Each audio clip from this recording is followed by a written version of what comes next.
happening to me, this must be happening to others.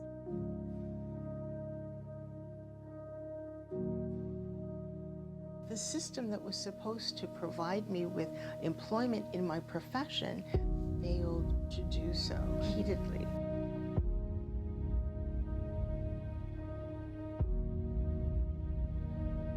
Messiah's Women's Network Society's objective is to ensure that our community is well.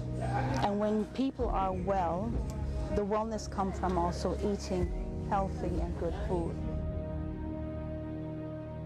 I Can't Be the Only One is a story of us as Black women, as diverse women, coming together and saying, hey, we want to tell you about our stories. Please listen to us. The process of making and being able to create something that speaks to somebody. In an ideal world, I was pursuing my dreams with courage and boldness without being afraid of limitations. And I would tell stories that resonate with me. I went to the restaurant that was in the hotel. Right. And the person kept walking by. And the restaurant wasn't that busy. I waited. And the person finally came up to me and said, "You still here?" And he said, "No, we don't serve you." Listening to them experience the things that I have experienced, but also things that I never thought existed in Canada or anywhere else around the world, I thought to myself, this is crazy. This has to be highlighted. Welcome back to Sunrise. I Can't Be the Only One is a powerful exploration of workplace discrimination against Black and diverse women. In this 50-minute film, viewers get to experience a personal understanding of racism through a Black lens. We are moved to confront the harsh reality of racism in the workplace and are encouraged to tackle the taboo and myths surrounding these experiences. Writer, producer, director Sandy Daly-Legister joins us this morning to share more. Welcome, Sandy. Good morning. Thank you so very much for having me. I'm so honored to be here. Thank you very much. Thank you for being here. That trailer looks so good and it looks so well done and it looks so intense. I want to know about your inspiration to bring this to fruition. Well, you know, for me, everyone who knows me knows that I always talk about things that have perhaps happened to me or somebody that I know, because it gives you a great lens to kind of, you know, write things on. So I worked as a public servant for a number of years, excuse me, and for me it was just the enormity of what I saw in terms of racism, discrimination against Black women, women of color, diverse women in general.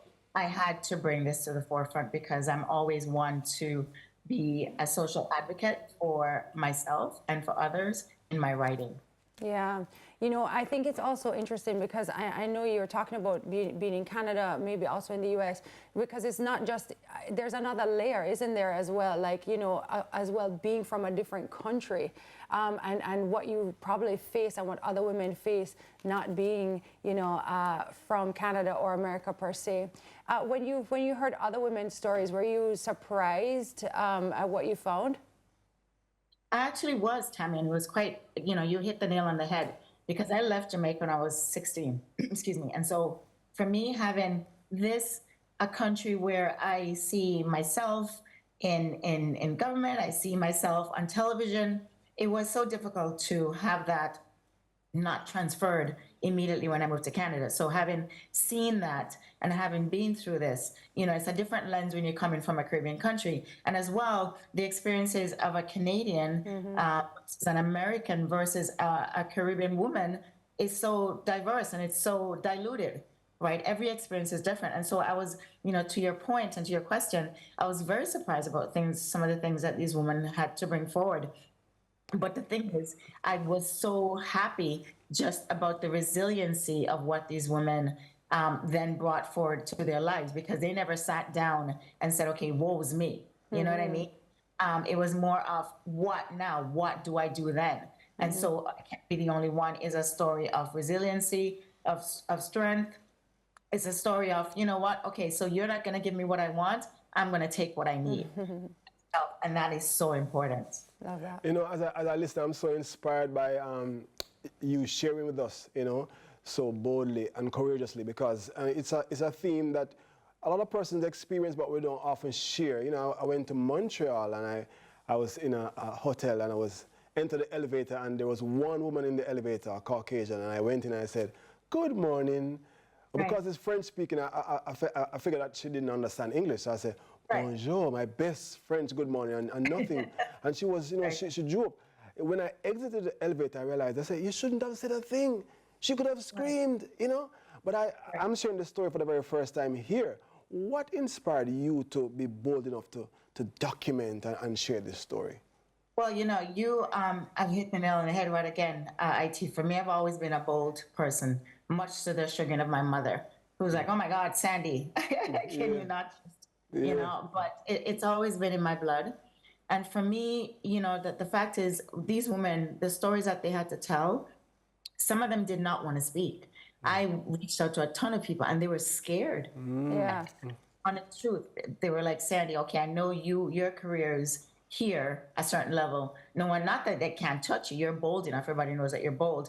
But for me, it's difficult for me to be speaking now because I'm just starting out in my career. What's going to happen to me?" And you know, the ones that spoke out, the 6 women that spoke, including myself, were very, very bold to do so. And I'm very inspired by them.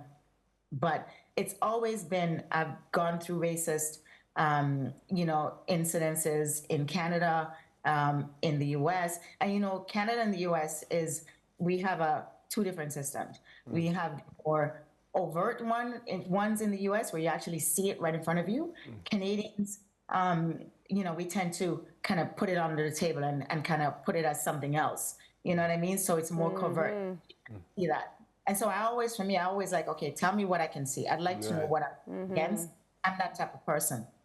So having done this story, I'm so proud of these women that have had the opportunity to talk and are bold enough to talk. We are going towards the Toronto International Film Festival for this documentary. And if not, you know, other film festivals, hot docs, all around the world, we're going to be bringing this story. So this story is just started in Canada, but you can see it certainly around the world. Amazing. Where can people see it? When will it be out? Where can we find out more information? Tell us more. Yeah, definitely. So we're trying to put it into the Toronto International Film Festival, as I said. So we basically had to be sitting on it. Toronto International Film Festival, which is the biggest film festival, has a thing where you cannot have shown your project anywhere else in the world. Got it. We're basically sitting on it. Okay. Right? Okay. So once the project will be submitted by May the 5th. And so once we know in June if they have accepted it, we will then move towards, it's going to be run in September if it's at TIFF. If not, then I'll know where to go. I mean, I'd love to have it at Toronto International Film Festival. Obviously, that's the hierarchy of film festivals out there. But for me, it's not going to die if it doesn't get accepted. Yeah. So we just on it. So after June, we'll know exactly where it's going to be, because then they'll let me know what they've decided to do. Awesome. Thank you for explaining that. Where can people follow? Where can people find out more? Yeah, definitely. For me, it's always Sandy Daily Legislator. You can find me anywhere on socials. There, Facebook, Instagram, TikTok. My son just kind of put me onto TikTok, so I'm just like sometimes going, he's like, "Mom, please stop with the TikTok," but it's so much fun. Awesome. But yeah, and I have other projects that are coming up. I have a TV series that's coming up called Jackie Untamed that I'm producing, writing and acting in. So I have my whole team with that, and that's a social work project that's coming up. So Sandy Daily Legislator, Sandy Daily, all over the socials. Awesome. Thank you so much for making this project. Thank you for being so bold as to do so, and to share these stories that help us to all feel more seen, to help us to understand and to educate us. So I appreciate that. Thank you so much. No problem. And as I said, my mother's always going, "Sandy, you have to stop causing so much trouble," but don't stop. That was Sandy Daily Legislator, writer, producer, and director of the I Can't Be the Only One documentary. From highlighting important issues to celebrating love, you don't want to miss what's up next. So stick and stay. Awesome.